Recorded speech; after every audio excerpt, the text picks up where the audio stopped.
Artinya, kesadaran kita terhadap penyakit hanya berhubungan dengan hal-hal yang bersifat jasmania. Sementara ada penyakit yang sebenarnya sangat kronis, namun kita tidak mengetahuinya, bahkan tidak menyadarinya bahwa itu adalah penyakit. Penyakit apa itu? Ini yang akan kami bicarakan kepada saudara-saudara dalam video ini.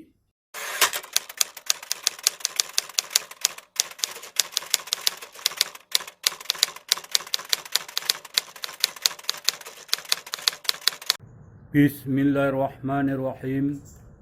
Alhamdulillahirabbil alamin.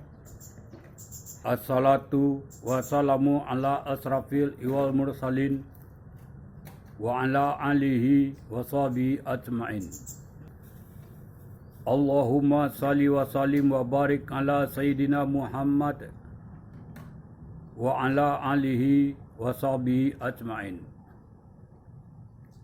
Assalamualaikum warahmatullahi wabarakatuh. Ikhwanul Muslim yang dirahmati Allah Subhanahu wa taala. Saudara-saudara subscriber yang kami hormati.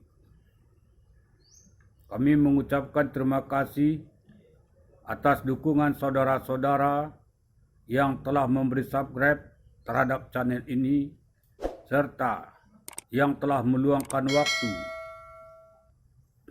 untuk menonton video ini serta video-video kami sebelumnya. Mudah-mudahan apa yang kami sampaikan ini ada manfaatnya buat kita semua. Amin ya rabbal alamin. Ikhwanul Muslim yang dirahmati Allah Subhanahu wa taala. Apa yang bisa kita ketahui tentang kata penyakit? Biasanya kita lebih peduli terhadap penyakit jasmani. Misalnya, kita merasakan kepala kita berdenyut-denyut, kita merasakan kepala kita sakit, tahulah kita bahwa kita sakit kepala. Atau kita merasakan sesak napas, susah bernapas, berjalan beberapa langkah nafas sesak, tahulah kita bahwa kita sakit napas. Begitu pula ketika kita sakit jantung, merasa jantung kita tu seperti ditusuk, jantung kita merasa sakit, tahulah kita bahawa kita sakit jantung. Demikian pula ketika kita merasakan perut kita itu seperti mual-mual, seperti mau muntah, perut kita itu memilin-milin, sakit, tahulah kita bahwa kita sakit perut, dan seterusnya. Artinya, kesadaran kita terhadap penyakit hanya berhubungan dengan hal-hal yang bersifat jasmania. Sementara ada penyakit yang sebenarnya sangat kronis, namun kita tidak mengetahuinya, bahkan tidak menyadarinya bahwa itu adalah penyakit. Bahkan lebih parah sebenarnya dari penyakit jasmani. Kenapa dikatakan parah? Karena kita tidak pernah menyadarinya sama sekali bahwa itu adalah penyakit. Penyakit apa itu? Ini yang akan kami bicarakan kepada saudara-saudara dalam video ini. Kami membicarakan tanda-tandanya, ciri-cirinya yang menunjukkan bahwa itu adalah penyakit yang perlu kita sadari dan perlu kita obati bila mana ciri-ciri tersebut ditemukan di dalam diri kita sendiri. Apakah ciri-ciri dan tanda-tanda penyakit tersebut? Ikuti video ini sampai selesai. Jangan skip supaya anda tidak gagal faham. Dan bagi saudara-saudara yang baru berjumpa dengan channel ini, jangan lupa subscribe, like, and share. Orang kata subscribe itu gratis. Try. Jadi silakan anda memberikan subscribe untuk mendukung channel ini. Terima kasih. Ikhwanul Muslim yang dirahmati Allah Subhanahu wa taala. Ada orang, ini ciri-ciri yang pertama. Selalu saja setiap ia diberi seseorang, misalnya berupa uang, dia butuh uang, lalu dibantu orang. Mungkin dia membutuhkan misalnya 100.000, orang kasih 50. Orang kasih mungkin 25 atau 75. Lalu dia mengupat-ngupat. Dikatakannya orang itu cekir, kikir. Dia tidak menyampaikan kepada orang yang bersangkutan. Ketika uang itu diterima, diberikan orang itu, dia terima saja. Terima kasih tanya. Tapi di belakang orang itu, dia ngupat-ngupat. Saya minta uang 100.000 kepada si Fulan itu, katanya kepada si Pulin. Dikasih je 5.000, kasih 50. Padahal uangnya banyak. Seperti itu. Dan setiap apa yang bantuan diberikan kepada dia, dia tidak merasa puas. Tidak pernah merasa syukur. Tidak mensyukuri apa yang telah diberikan orang kepada dirinya. Ia selalu mengupat-ngupat. Apabila tanda atau ciri seperti ini ditemukan pada diri anda selalu mengupat-ngupat terhadap apa yang diberikan orang kepada anda, berarti itu penyakit. Dan itu harus diobati. Kadangkala mengupat itu sudah merupakan bawaan dalam kehidupan kita, sudah merupakan karakter di dalam kehidupan kita. Dan salah satu ciri dari orang pengupat ini adalah serakah. Kalau diberi kesempatan, misalnya untuk mengambil sesuatu, dia akan mengambil sebanyak-banyaknya. Dia akan mengingat orang-orang di belakangnya. Itu sifat dari orang pengupat. Misalnya dia diajak makan di sebuah rumah makan. Makan untuk satu kelompok rombongan bisa berjalan pergi berlima makan di sebuah rumah makan. Namun kemudian dia itu ditraktir. Namun kemudian dia minta agar dibungkuskan nasi 5 bungkus. Untuk siapa? Untuk anak-anak saya tadi. Orang mungkin segan kan, dibiarkan aja bungkus 5 buahnya. Namun berapa waktu kemudian dia juga mengupat-ngupat, diumpatnya orang itu. Nah, hal yang lain pula diumpatnya orang itu kan. Tidak berkenan dengan dia diberi nasi bungkus 5 bungkus itu. Tidak saja ditraktir makan, dia pun dimintanya nasi bungkus 5 bungkus dikasih orang. Tapi ada kesalahan orang lain, orang itu terhadap dirinya, dia mengupat-ngupat ya. Jadi jasa orang terhadap dirinya dilupakannya. Itu penyakit. Penyakit hati. Yang kedua, ciri-ciri kedua adalah apabila anda merasa mempunyai lebih dari orang lain, lalu kelebihan itu anda bicarakan kepada orang. Anda lebih-lebihkan mengucapkannya kepada orang. Anda lebih-lebihkan menyampaikannya kepada orang. Anda membeli sepeda motor baru. Lalu anda katakan sepeda motor saya ada 5 di rumah. Ya maklum aja, lagi kita punya uang, bisa kita beli 5, 80, 10 bisa kita beli. Nah, dia menyombongkan diri dengan hartanya. Itu sebagai contoh. Begitu juga apabila mempunyai harta, membeli arloji baru, harganya 2 juta, dipamer-pamerkan kepada orang. Saya ini kecil nih, 2 juta ini. Saya kalau ada arloji yang harga 5 juta atau 5 miliar, saya beli. Itu orang yang menyombongkan dirinya.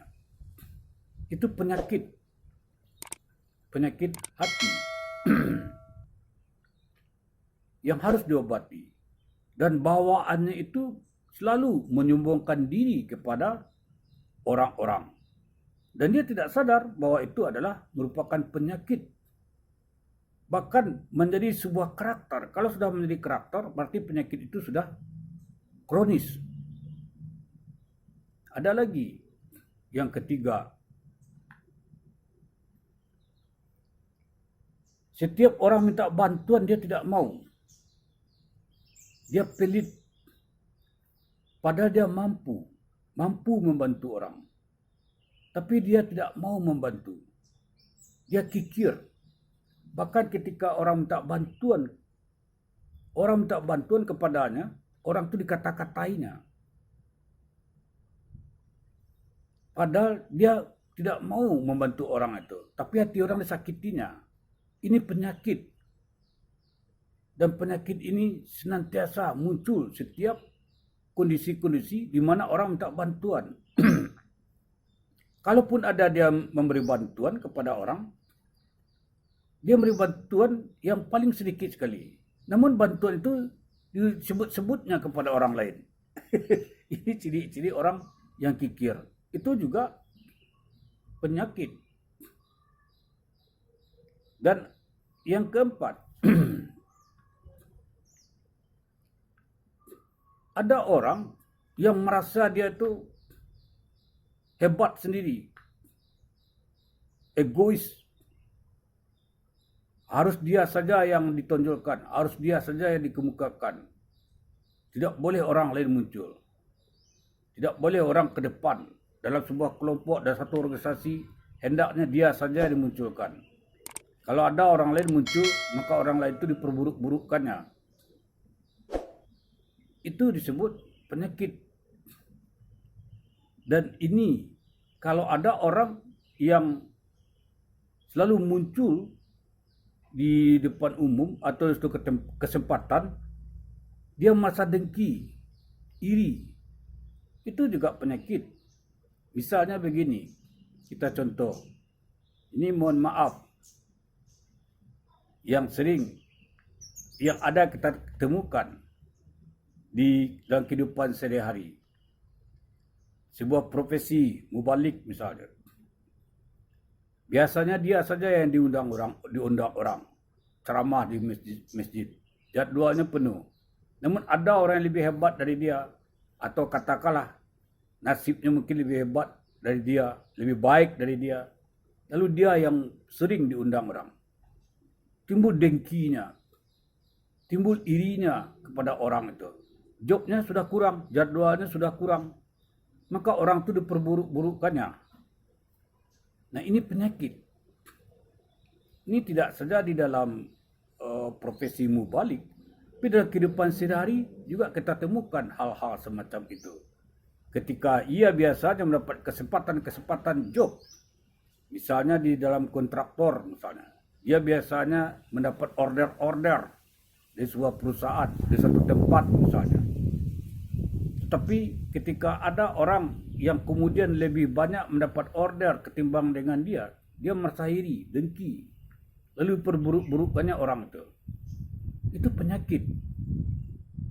Dan yang terakhir, sebenarnya 7, saya sebut saja 5. Mehmat waktu, ria. Ada orang mempamerkan amal ibadahnya. Dia tampil seperti orang alim. Di depan orang dia sangat alim kelihatannya. Pergi ke masjid, salat berjemaah. Tetapi tujuannya tidak lain adalah untuk memamerkan kepada orang lain bahwa dia itu alim. Bahkan ada juga orang kalau dia salat itu divideokannya. Lalu dipublikasikannya untuk menunjukkan kepada orang bahwa dia itu alim. Nah, ini akan muncul. Ini ria seperti ini akan muncul, saudara-saudara, ketika pilpres nanti, ketika pemilu nanti. Ini bermunculan ini. Para orang-orang ingin mencaleg, lalu dia salat berjemaah, dia pakai gamis, lalu divideokannya seakan-akan dia itu orang alimnya. Padahal kehidupan sehari-harinya tersembahyang, tersedak, nggak tahu kita kan. Nah, ini ria, pamer. Itu penyakit, saudara-saudara. Nah, inilah yang disebut dengan penyakit hati. Dan ada lagi ikhlas, tidak ikhlas. Itu penyakit hati yang keenam. Ketika ia memberi, selalu apa yang diberikannya kepada orang pun disebut-sebutnya. Bahkan kepada orang bersangkutan itu juga disebut-sebutnya. Ketika dia sering memberi seorang, lalu satu kali dia butuh bantuan orang itu mungkin menolak, dia akan mengatakan, saya kan sudah sering membantu kamu. Ini saya berikan kamu ini, saya kasih kamu ini, apa yang kamu minta saya kasihkan. Tidak ikhlas dia, disebut-sebutnya. Dan juga disebut-sebutnya kepada orang. Oh, si fulan itu sering saya kasih ini, itu anunya itu kan saya ngasih itu ternyata. Nah, ini disebut dengan tidak ikhlas. Itu penyakit. Dan kemudian, kalau sekiranya dia itu memberikan sesuatu,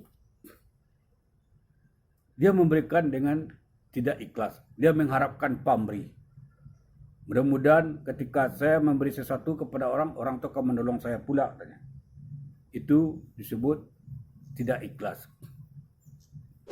Dan kalau beramal itu tidak mengharapkan ridha Allah. Itu juga penyakit. Dia beramal, tapi amalnya tidak mengharapkan ridha Allah. Itu juga penyakit. Ikhwanul Muslim yang dirahmati Allah Subhanahu wa taala. Itulah penyakit-penyakit hati, ciri-cirinya yang perlu Anda ketahui. Apakah Anda memiliki ciri-ciri penyakit semacam itu? Kalau Anda memiliki ciri-ciri penyakit semacam itu, harus diobati. Obatnya tidak lain, hanya satu saja kalau penyakit hati itu. Adalah zikrullah. Di dalam sebuah hadis, Rasulullah SAW mengatakan, setiap obat ada penyakitnya. Penyakit hati, obatnya adalah zikrullah. Demikian saja, mohon maaf. Wabillahi taufik wal hidayah. Assalamualaikum warahmatullahi wabarakatuh.